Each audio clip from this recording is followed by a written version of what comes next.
আজ বড়দিন। বড়দিন উপলক্ষে সাজো সাজো রব গোটা রাজ্য জুড়ে। শহর কলকাতা থেকে শহরতলি জেলা সর্বত্র আলোর রোশনায়ে ভাসছে। সেজে উঠেছে ব্যান্ডেল চার্চও। বছরের বাকি সময়ের তুলনায় শীতের ছুটিতে ব্যান্ডেল চার্চে পর্যটকদের ভিড় হয় অনেক বেশি। বড়দিন এবং নতুন বছরের প্রথম দিন ব্যান্ডেল চার্চ বন্ধ থাকায় শনিবারেই পর্যটকদের উপচে পড়া ভিড় চার্চ চত্বরে। বড়দিনে সেজে উঠেছে ব্যান্ডেল চার্চ। করোনার জেরে গত ১.৫ বছরের বেশি সময় ধরে বন্ধ ছিল ব্যান্ডেল চার্চ। এতদিন সাধারণের জন্য প্রবেশ নিষিদ্ধ ছিল চার্চে। করোনা পরিস্থিতি কিছুটা স্বাভাবিক হওয়ায় অন্যান্য পর্যটন কেন্দ্রের মতোই খুলে যায় ব্যান্ডেল চার্চ। বছরের বাকি সময়ের তুলনায় ডিসেম্বর জানুয়ারি মাসে বড়দিন উপলক্ষে নতুন বছর উপলক্ষে পর্যটকদের ভিড় অনেক বেশি হয় ব্যান্ডেল চার্চে। বড়দিন উপলক্ষে সেজে উঠেছে ব্যান্ডেল চার্চ। লাগানো হয়েছে রংবাহারি ফুলের গাছ, নতুন করে রং করা হয়েছে, মূর্তি বসানো হয়েছে চার্চের মাঠে। এবছর যীশু খ্রিস্টের জন্মের সময়ের চিত্র ফুটিয়ে তুলতে গোশালা তৈরি করা হচ্ছে চার্চের প্রবেশ গেটের পাশেই। রাজ্য সরকারের তরফে বড়দিন উপলক্ষে ব্যান্ডেল চার্চ আলো দিয়ে সাজানো হয়েছে। ব্যান্ডেল চার্চের ফাদার জনি জানান, উপাসনা হবে গির্জের ভিতরে, সেখানে সাধারণের প্রবেশ থাকবে না। বড়দিনের আগের রাতে বিশেষ প্রার্থনা মিড ডে নাইট মাসে অংশ নিয়েছে চার্চের সদস্যরা। ব্যান্ডেল চার্চে চলছে প্রভু যিশুর আরাধনা। হোলি মাস শুরু হয় রাত 10:30টায়। 10:30 থেকে প্রায় 12:30 অবধি হয়েছে ক্যারল। প্রভু যিশুর বাণী শোনানো হয়েছে, প্রভু যিশুর জন্ম বৃত্তান্ত শোনানো হয়েছে।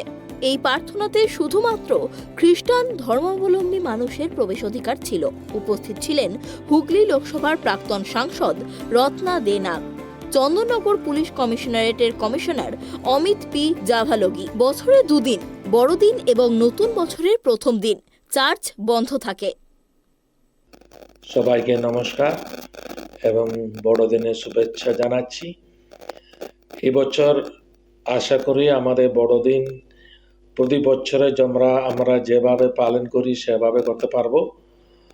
পুরাপুরি নর্মাল আছে, কোনো রকম বাধা কিছু নেই।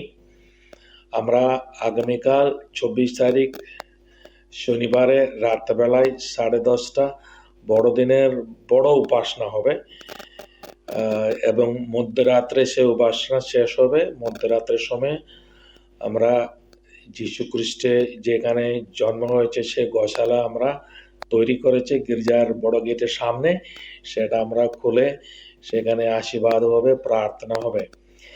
এই উপাসনা শুধুমাত্র আমাদের যারা গির্জা আসে প্রার্থনা করতে আছে তাদের জন্য, সাধারণ মানুষের জন্য নেই।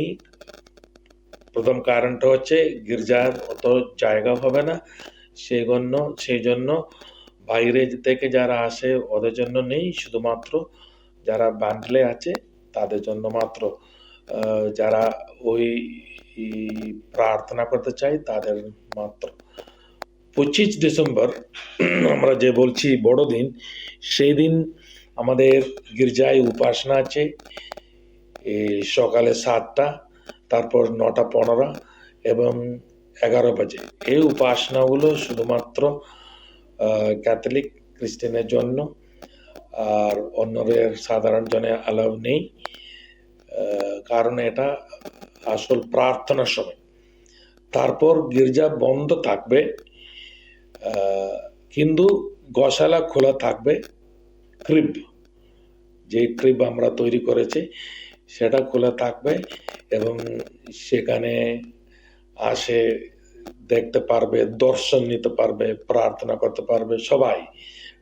সারাদিন খোলা থাকবে, সকালে 8টা থেকে বৈকাল 5টা পর্যন্ত। জানুয়ারি 1 তারিখও এই গির্জা বন্ধ থাকবে, কিন্তু গোশালা খোলা থাকবে, ক্রিব খোলা থাকবে। এবারে সেই কনকনে ঠান্ডা পড়েনি, তবু ছুটি থাকায় ঘুরতে বেরিয়ে পড়েছেন অনেকেই। ব্যান্ডেল চার্চে বড়দিনে তাই দর্শনার্থীদের ভিড় হচ্ছে। 400 বছরের বেশি প্রাচীন ব্যান্ডেল গির্জা, যা পর্তুগিজদের ইতিহাসের সাক্ষ্য বহন করে চলেছে। হুগলি থেকে সোমনাথ ঘোষের রিপোর্ট, ট্রাইব টিভি।